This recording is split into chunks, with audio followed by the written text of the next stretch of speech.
What's up guys, welcome back to Jim Tan Beef, and today's video is going to be why the black pill is cancer and why it's slowly eating your brain. And now this is coming from a guy who used to be black pilled, and in a way I still am. Like, I look at the modern food industry that adds in seed oils, something high in linoleic acid that is extremely inflammatory, and the only reason they're adding that in is because they're stretching their product like a drug dealer. Just like a drug dealer adds baking soda to cocaine to stretch it further, that's all they're doing with seed oils. Is they add it in your bread, they add it in anything you consume, really, just to stretch their product further so they have higher profit margins.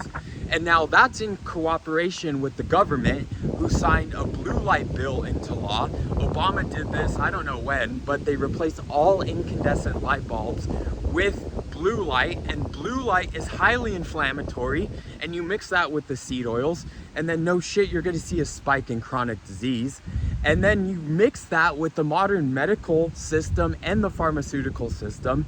So all these people are getting these weird autoimmune diseases, these weird gut diseases, and they go to one doctor and one doctor says, well, I don't know what's wrong with you. Give me $2,000 please, and I'll refer you to another doctor.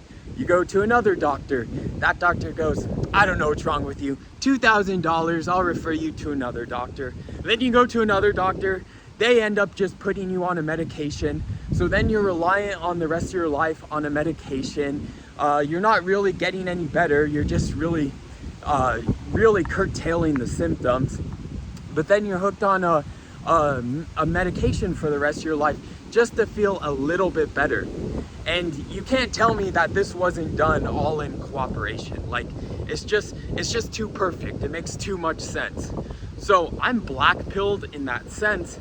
And for a long time I sat with it and was like, oh, you know, it's all over. But like, what you guys have to realize is that after a while, you just have to live your best life and not even really fight back, but you living your best life is the best way to fight back.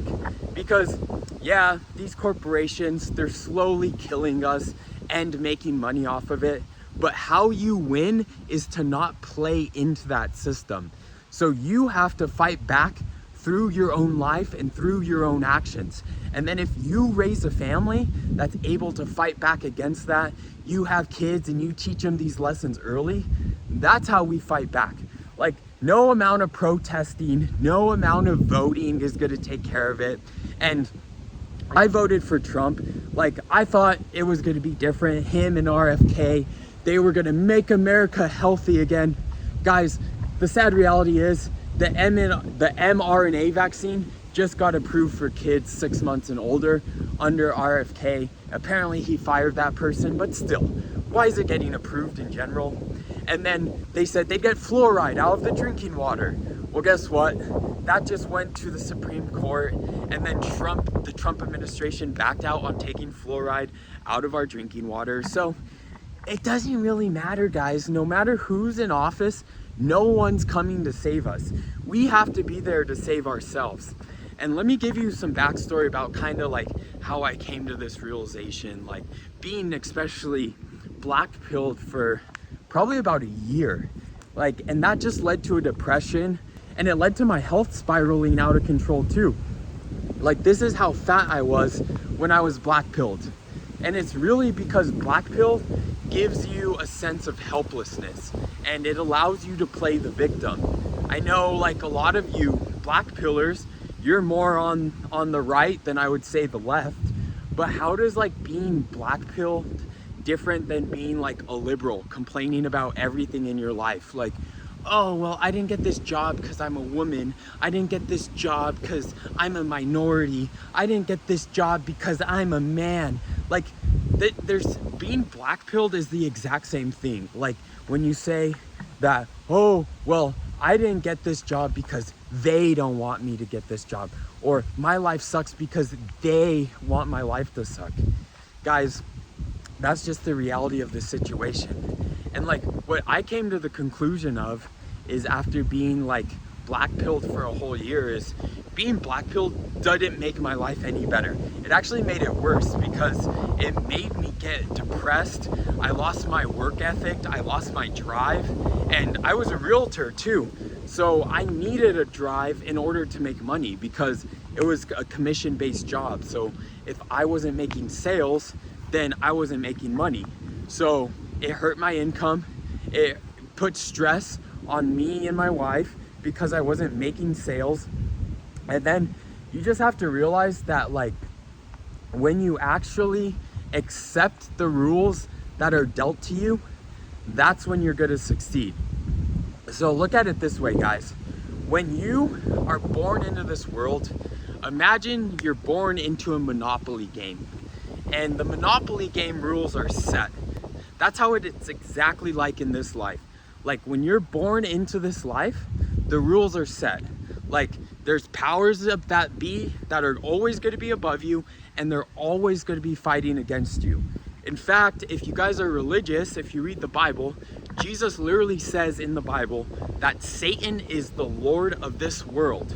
So he's literally telling you, like, this isn't going to be no cakewalk. Like, life isn't fair. Like, I know I'm probably the 500th guy to tell you this, but literally, it's true. Life isn't fair. There's going to be people born with more money than you. There's going to be people born with better genetics, better looks. It's just how it is.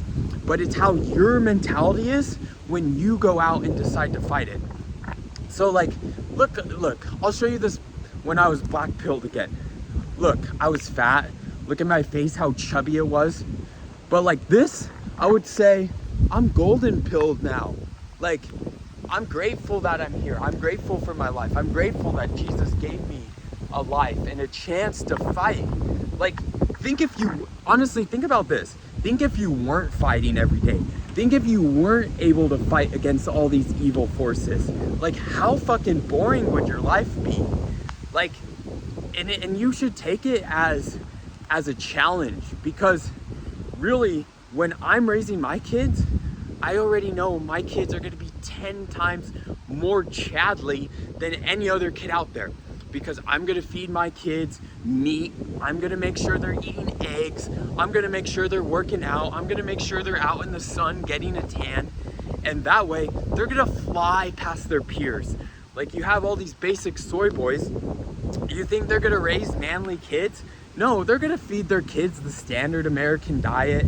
They're going to just continue the cycle of brainwashing. Like, their kids will watch the news, believe whatever is on the news, and just be NPCs. But that's what I'm saying. We can make the change. Like, you can be the change you want in the world, but you have to do it at your local level. Like, you can't have this mindset. And I made a reel about this on Instagram. Like, I posted a story, and there was chemtrails all over the sky. Like, here in Germany, sometimes the chemtrails are horrible. But what are you gonna do, honestly, about chemtrails? Like, what are you gonna do? Are you gonna go stand on an airport runway and block planes from going in the sky? No, you're not gonna do that. I mean, if you are, then, like, you have more balls than I do, but I know no one's gonna do that, because during COVID, I really saw how fucking weak people were. Like, during COVID, all the people were like, I'll never bow down to tyranny. I'm gonna stand my ground, come and take it. Those are the same people wearing masks in Walmart. Like, I was in Texas, and during COVID, Texas are like, they love their rights, and, you know, they're all about personal freedoms. And they're like, their motto is literally like, come and take our guns. But then the minute that the government tells them that all businesses are closed and you have to wear a mask, what are they doing? Everyone's masking up. I was literally the only guy in the gym who refused to wear a mask. And I would just tell the gym, like, you can't ask me about it. It's a personal health problem. I have asthma, so. And literally everyone could have done that. And think about it this way. Like, when the COVID mandates ended, no one was wearing a mask. So that means all those people who were just wearing a mask were doing it just to placate to the government. So I'm just saying, like, all these people who say they're really about that life, they're not about that life, and I'm sure a lot of you are not about that life either. Like, what are you really going to do to stop chemtrails? What are you really going to do to stop 6G or 5G cell phone towers? You ain't gonna do shit. You're gonna accept it, right? So if you're just gonna accept it and not do shit, then you might as well improve your own individual life the best way you can. And that's really the only solution. There's no other way. And you guys will realize this after probably about when it's too late. Because I still see that there's old men and they're still like complaining about things that they can't change in their life. My bad, I'm getting out of the rain here. But there's men that are still complaining about things they can't change in their life. Old grown men. And you can realize when you're young that you can't change the rules of the game. You'll never change the rules of the game. And let me give you an example of not changing the rules of the game. So when I was working in corporate America, I had a 9-to-5 finance job looking at an Excel sheet. So I was like, okay, this is bullshit. So I was like, well, how can I be my own boss? And then basically I came up with the idea of being a realtor, or basically my mom did. I wasn't even man enough to think like an idea by myself to start my own business. My mom was basically like, oh, you're good at talking to people. You should just go be a realtor. So I was like, okay, I'll go do that. And then I got into real estate, and then I found out, so real estate is full of women. It's a high estrogen thing. Like, you know, you got big tits and a nice face, you're gonna sell a house. And like in that sense too, if you're a pretty boy, you're gonna be able to sell a house. And I guess I fell into that category. But the industry is so over feminized. I remember in my office, I had these grown men telling these girls, yes, queen, and you're serving today, girl. And these are grown men with wives and children placating to women like that. And I could see how like demasculinized that industry was. And like, it was in front of my face. And I accepted that for like 2 years, even though I realized like a year into it, like, I don't belong here. Like, these are a bunch of soy boys I'm working with, like placating to these women like this. Another thing is these guys were 30 years old, and they would have like, oh, today's Harry Potter day and we're gonna make butter beer or whatever the fuck. I've never even watched fucking Harry Potter. And these guys are making butter beer at 30 years old just to placate to these like 20-year-old girls. And they were having just as much fun wearing capes and having wands. Like, these are men. These are the men. You're a man. You shouldn't be waving around a fucking wand wearing a Harry Potter cape. Like, that's what children do. And I saw that so early, but I just dealt with it. I was like, there's nothing I can do about this. There's no better outlet for me. It took me so long to actually like think, if I want to change my world, I have the control over that. I need to do that. I need to start my own business. And that's why I started Gym Tan Beef, and I started coaching people online. And then I'm able to actually help people. Like, look at my client here. Look at that transformation. That was 6 months of getting him locked in. And I changed his life forever. And I was actually able to like use my skills to improve another man's life, rather than just going around telling people like, oh, look how nice these cabinets are. Look how nice these countertops are. You know, it's just, being a realtor was so fake. But what I'm trying to tell you guys is, for years, I resigned myself to the fact that I was just at the hands of like the universe, and that I had no control over my future, over my life. And I was like, oh, when a better opportunity arises, like, I'll know and I'll jump into it. But no, it literally took me like getting so depressed and hating that job so much that I didn't even want to go to work. That I just, after a while, I stopped showing up to the office, and I was just done. And I knew that like I couldn't continue this anymore. And I didn't even know like what my next step would be. I didn't even think about training people online yet. Like, it took me quitting and then really sitting with myself in a low point and being like, okay, I need to start my own business. Because for a long time there, I just pushed off that low point. And this is what the black pill does to you, is you're blaming other things. And it also made me start coping. It made me start coping by smoking weed, and then I would change my focus on just going down black pill rabbit holes, like who really did 9/11, or COVID came out of a lab. Like, guys, we all know the truth on that by now. We all know the truth, or at least if you're plugged in, you know what really happened on 9/11. You know what really happened during COVID. You know who really shot JFK. Like, you guys don't have to watch any more YouTube videos on that. Like, you guys know, go change your life. And I guess what I'm trying to say is, for a long time, I used the black pill as a distraction. Like, I was just like, I would watch these YouTube videos like, oh, how does the building fall? And how is JFK's assassin connected to the mob and them? And how was 9/11 done by them? Like, and it's all a distraction. Like, once you realize that, then, put on your boots and go out and fucking work, because it's literally another distraction. It's like you playing video games, and it made me cope. Like, for a long time, I would go home, smoke weed, drink alcohol, and then watch these videos, or like have friends that would be into the same thing, and we'd talk about it after smoking weed or after drinking, and it's just like we would say the same shit over and over again. You guys know the conversations like that you're gonna have with someone, talking about 9/11, talking about COVID, the illness. I don't know if I can say that on here, but I'm talking about like JFK. You guys know where the conversation is gonna lead every time. Like, it's just a broken record over and over again.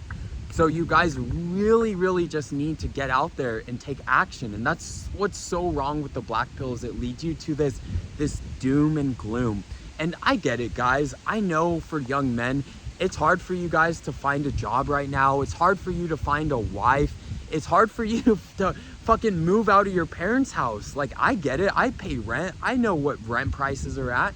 And I know it seems impossible, but it's only going to get more and more impossible if you don't take action and you just sit there in the negativity and you keep watching YouTube videos on like dissecting 9/11, dissecting the virus, dissecting JFK. It's only going to get worse. And I think what you have to change your mindset is into an education mindset versus a doom and gloom and cope mindset. Like, don't go home, smoke weed, drink alcohol, and watch these videos to cope about it. If there's a new conspiracy theory, like you guys saw Charlie Kirk just got shot the other day, watch the narrative, be aware of what they're telling you, but then take that and move on. Use that information to then move on, because I know we're going to be sitting on this for probably a year now, where we'll sit on the Charlie Kirk narrative. And guys, think about this. It came out the same day that Epstein's birthday book came out. It's literally all a distraction. That's all it is. It's just a distraction for you guys. Yo guys, I'm editing the video right now and the ending just disappeared. I have no idea what happened to it. I guess I deleted it. But basically, I wanted to tell you guys, if you guys need help getting out of that negative black pill mindset and you need some coaching, you can schedule a coaching qualification call with me below. But if not, guys, I hope you have time for another video, and YouTube thinks that you'll like this video the most next. Peace out, boys.